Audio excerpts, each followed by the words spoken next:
Вы наверняка уже видели эти громкие заголовки в СМИ.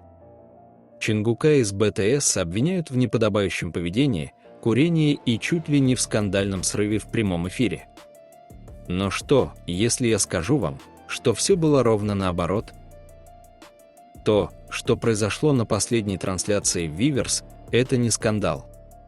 Это крик души человека, который просто смертельно устал быть идеальной картинкой. Запись этого эфира удалили почти сразу, но интернет помнит все. Почему Айдол решил пойти против правил компании? О чем он так отчаянно пытался предупредить армии и почему его честность напугала менеджеров? Сегодня мы разберем этот эфир по секундам и узнаем правду, которую многие издания предпочли исказить ради хайпа. Досмотрите до конца, потому что финальные слова Чингука объясняют все. Все началось максимально неформально. Чингук вышел в эфир вместе со своим старшим братом и близким другом из Пусана. Они пели, шутили и вели себя так, будто за ними не наблюдают миллионы глаз.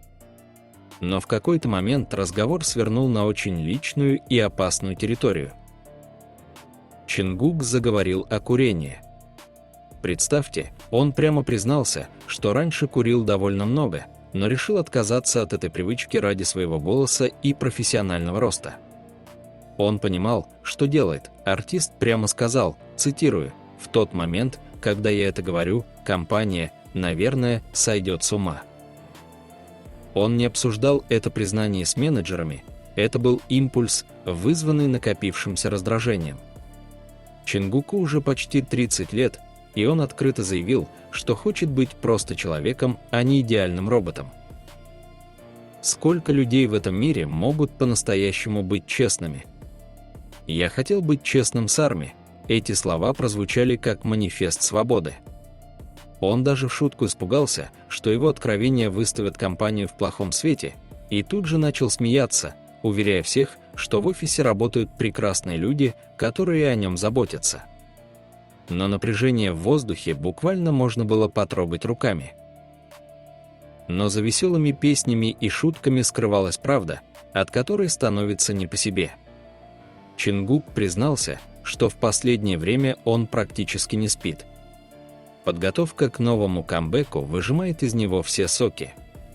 Это не просто репетиции, это сотни решений, постоянное раздумье и колоссальное эмоциональное напряжение. «Я тоже человек.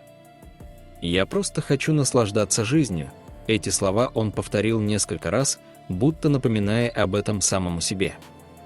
Представьте уровень давления, когда весь мир ждет от тебя идеального шоу, а ты просто хочешь приготовить рамен в 5 утра и поговорить по душам с друзьями. Чингук честно рассказал, что его друг с марта берет уроки вокала вместе с ним, и что музыка – это единственное, что держит его на плаву. Но усталость была видна в каждом жесте. Он прямо сказал, что если бы не поддержка фанатов, он бы не видел смысла в том, чтобы продолжать петь и танцевать. Для него армия – это не просто аудитория, это те, ради кого он терпит этот изматывающий график и отсутствие сна.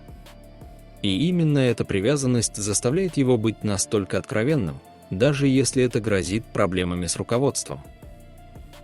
В какой-то момент Чингук заговорил о лидере группы Намджуне. Он признался, что искренне восхищается тем, как RM умеет подбирать слова и выражать свои глубокие мысли. Чингук самокритично заметил, что ему самому это дается гораздо сложнее, и он часто переживает, правильно ли его поймут. «Ничто не сможет заменить вас», — снова и снова повторял он, обращаясь к армии. Было видно, что в эту ночь он искал у фанатов не просто внимания, а человеческого тепла. Он буквально цеплялся за комментарии в чате, говоря, что без этой поддержки он бы не смог наслаждаться ни одним моментом своей жизни. Это был момент абсолютной уязвимости, который крайне редко встретишь у артистов такого уровня.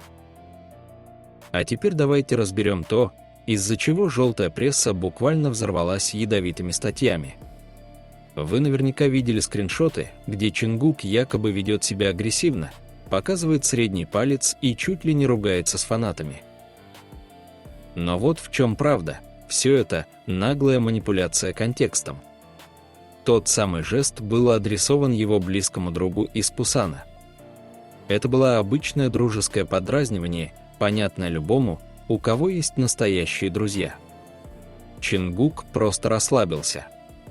Он не был агрессивен к армии, он был собой в кругу своих. СМИ сделали акцент на алкоголе и резких словах, полностью проигнорировав суть.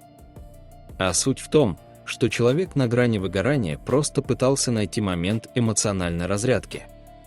Он прямо сказал, что знает, каждое его слово вырвут из контекста и превратят в громкий заголовок. И все равно решил говорить. Это не был скандал плохого парня. Это был момент, когда мировая звезда на пару часов сняла маску и показала нам уставшего, но искреннего парня, которому просто нужно было выговориться. Ближе к финалу трансляции Чингук начал сомневаться. Он почувствовал, что, возможно, наговорил лишнего, и даже вслух задумался: наверное, мне придется удалить этот эфир. Не стоило вообще заходить. Он искренне извинился перед зрителями за свою эмоциональность, объяснив, что просто был очень расстроен и перегружен. И предчувствие его не обмануло. Запись действительно исчезла с платформы Weverse почти сразу после завершения. Но Чингук не оставил фанатов в неведении. Он тут же написал сообщение, в котором успокоил всех: «Почему я должен жалеть? Я скучаю по вам». Он пообещал, что когда наступит время камбэка, он выложится на все 100%. Новый альбом выйдет уже совсем скоро, и артист попросил подождать еще совсем немного, пообещав, что результат нас не разочарует. Этот вечер стал уроком для всех нас. Чингук напомнил, что за каждой мировой звездой стоит живой человек со своими слабостями, усталостью и желанием быть понятым. Он выбрал честность вместо тишины, и именно за это армия любит его еще сильнее. А что думаете вы? Считаете ли вы, что айдолы имеют право на такие откровенные эфиры, или компаниям стоит строже их контролировать? Пишите свое мнение в комментариях, ставьте лайк в поддержку Чингука и подписывайтесь, чтобы знать правду о любимых артистах. До встречи в следующем видео.